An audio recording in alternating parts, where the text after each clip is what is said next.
Welcome to Chat with Leaders. Our mission is to give resilient servant leaders a platform for sharing the inspiring things they're doing to lead their teams, customers, and themselves wisely.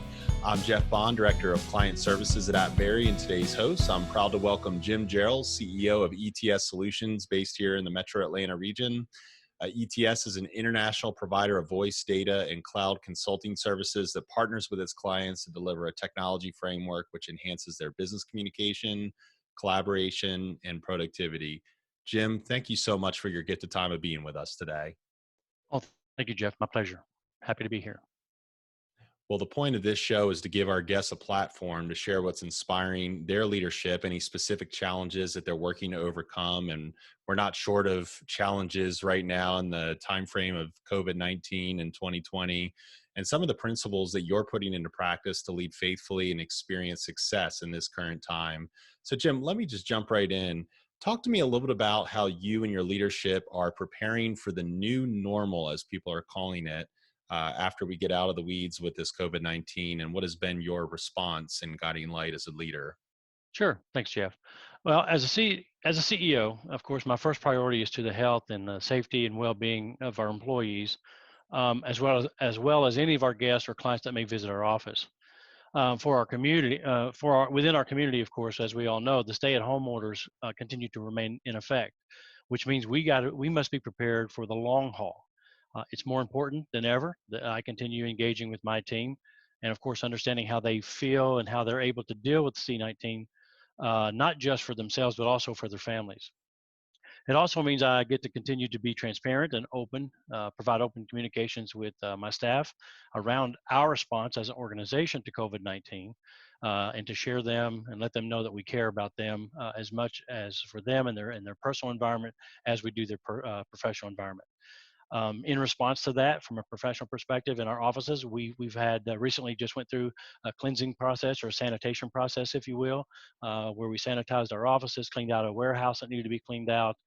We put sanitation stations throughout our office location to the front and the back of the offices, as well as all the restrooms. We're also practicing social distancing by relocating staff throughout our office so that we maintain actually way more than a 6 foot distance between each other. And I think it's important that I need to continue that and ensure the quality and integrity of productivity by managing their distraction as a result of those things caused by COVID-19. From a business perspective, I also think it's important for companies, especially now, to exercise agility as needed in order to pivot to the needs of their clients. The COVID-19 threat, as we understand, is not going away anytime soon. Businesses who are able to incorporate safety and security to the forefront of their client-facing operations are more likely to survive. And to that end, what we have done, even though our business services are still in demand and we were identified as one of the exceptional businesses, given the fact that we're in technology, we're in the process of defining or redefining, if you will, and adjusting to a new way of doing business. Well, and that's segues really nicely to what was on my mind for the next question, because you are impacting so many other businesses. And I'm curious, what kind of concerns and questions are you hearing from your customers and other business leaders that you serve regarding their technology and business continuity moving forward? One of the main questions we get asked right now is around our ability to lower technology expenses. We know this is a difficult time for a lot of organizations, and we have the ability to leverage our expertise in technology, which is tens of years, if you will, about 75 years worth of experience. And we are able to leverage that technology to help people move forward in a number of ways. For example, we're able to offer our clients bundled technology solutions, what we call aggregation of expenses, single provider invoicing, and really offer vendor promotions. One of the values we have as a technology company is a relationship we have with technology. We call them vendors or carriers, service providers, and we have about 300 of those in our portfolio of clients. So when we come together with our clients, we sit down, offer a technology assessment, understand where you are, where you're trying to go, and we try to help fill in the gap in the middle to help you lead your company toward either lower expenses in that effort. So we're very aware, especially now, we have a lot of vendors who are offering promotions for basically no cost for as much as 6 months in some of their items. And so we're able to provide that to our clients and our prospects to kind of help them manage their expenses. We're also being asked about what our new normal, if you will, looks like, and how we're positioning ourselves to offer both a recovery to the current environment, but also planning services for the next crisis. One of the ways we do that is by offering, again, a technology assessment. And right now, that's a complimentary assessment, not to throw any marketing out there. But we're presenting ourselves in a way that we'll come in and have a holistic view of your technology environment. And it helps us to establish whether we can deliver on what we call the ETS promise. And that promise is one, to improve revenues, two, to decrease the total cost of ownership of your technology environment, or three, increase your productivity or efficiency. If we're unable to do that, deliver on that promise, we simply step away and choose not to engage. We call that the ETS guarantee. It's our way of saying we're going to do business with you, we're going to help you move your business forward, or we're just not in the right place, or it's not in our right wheelhouse for us. Our forecast for new normal right now, based on what we're hearing, include items where people are asking questions around security. Yet they want simple remote access to corporate networks, support centralized functionality for all their business applications, and of course, make sure that that's all in a secure environment. So we believe that our clients are going to begin investing more of their IT budgets to the advanced technologies that also include cybersecurity, business continuity, disaster recovery, and those things that most clients should be concerned about when they're moving into a new environment that identifies a lot of their employees working away from the central office.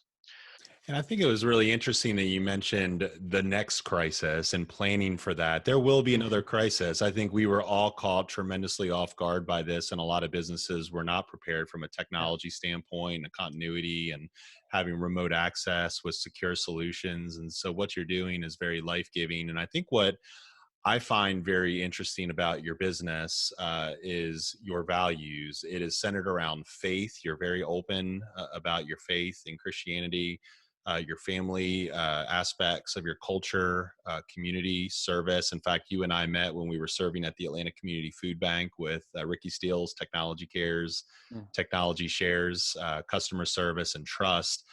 Why are these defined core values so integral to the success of your company and your responsibility as a leader to ensure that they're lived out every day? Jeff, that's a great question. I think at the core of what we do, or actually at the very beginning of the formation of this company by Mike Russell, who's the president of the company, it was important that this company be built in a foundation such that, first and foremost, I guess I should say, ETS believes that all things are accomplished through God, and we value our relationship with Him in every decision that we make, how we relate to our clients, how we relate to our vendors, and how we relate to our business partners. It goes into the decisions that we make. It goes into the process that we have for conducting business. We make a living by what we get, but we live a life by what we give. As such, we incorporate our time, our talent, and treasure as gifts that God has given us and giving that back to the community. I love that. And, my personal purpose is to serve others in a way that glorifies God and furthers his kingdom. In business, it's not always appropriate to be open about your faith. And while this show is a foundation of faith and Christianity, it's open to leaders of all faith backgrounds. And we're always interested in hearing those additional perspectives. But I've often been told that I've been bold and open about my faith, even when I try to be sensitive to that of others, because I realize that we all have different faith backgrounds. Talk to me, and I know that you guys are extremely bold with that. Why is being bold and open about your faith, regardless of what it is, so outside of the norm in business in today's world? Well, that's an interesting question. I would start by saying we don't really see ourselves as being bold or outside the norm. By our faith, we simply put into practice what God has instructed us to do. Matthew 5:16 states that let your light so shine before men that they may see your good works and glorify your Father which is in heaven. That's important to us. Our business relationships often tell us that they are comforted in knowing that we live by our faith and that we let God lead us in all things. Our core values represent the moral fiber of our company and are essential part of the success of our company. which includes, of course, as I said earlier, our client relationships, the community, and the community in which we live, which we serve, and which we work. So, having faith and forging ahead faithfully, this show is inspired by the tremendous leaders that are doing that in light of these times. And I know that your leadership is a blessing to your team, to your customers, and I know that you're taking care of yourself wisely. I really would love to hear your perspective as just a single brief call to action to our listeners. If you're worried, if you're scared, we can't dismiss the fact that these times are really hard and sometimes harder for other businesses than they may be for ours.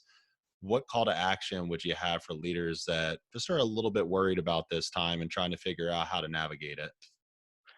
I would say the call to action, and it's kind of cliche to say it, but it's essentially just stay calm and look up.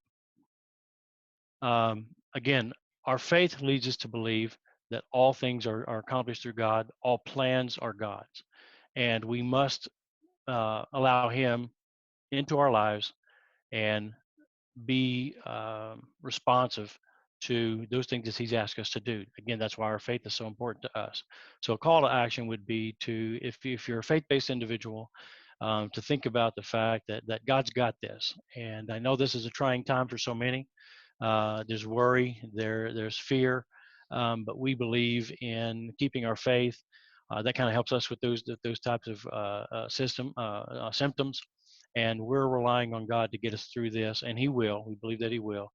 And until then, we need to do what's necessary to make sure that we have the right outcome. Such inspirational words, Jim, and a blessing to hear them from you today. How would you prefer that people learn more about you or get a hold of you or ETS Solutions? Well, you can find us on LinkedIn, as you mentioned earlier, and Facebook. That's kind of where we keep our business page. I'm also there personally. You can also find more information about who we are, what we offer, and who we represent, by visiting our website at www.etssolutions.com. Of course, I love relationships. Jeff, I know you and I have an opportunity to get together and to do some things from a servant perspective and some relationships with other people. And so, and I love that. And I also love a great cup of coffee. I'm still rather new. I've been here in the Atlanta area for about 14 months. So I welcome any opportunity, discover where the best brew houses are located throughout the city. And so if you email me at jim@etssolutions.com and let me buy you a cup of coffee and learn more about the culture here and learn more about you and then learn more about your organization. And I'd be so thrilled to make those recommendations as well. It will be worth your time and a blessing for sure. We will also be posting our show notes on our website, chatwithleaders.com. It'll also have a recording to our podcast, which you can find on Apple Podcasts, Google Podcasts, Stitcher, Spotify, and so forth. We'd be so appreciative if you would rate, review, and subscribe to share that with others. We want this show to be a gift to other leaders so that your inspiration will inspire others and carry forward into the world so we can do good works. If you have any questions for myself or my other co-host, Tim or Chris, you can email us at info@chatwithleaders.com. Jim, thank you so much again for chatting with us today. Jeff, it's been a pleasure to be here. Thank you so much. I love what you're doing. I love the message. I love the service and the servitude. Glad to be a part of it. Thank you very much.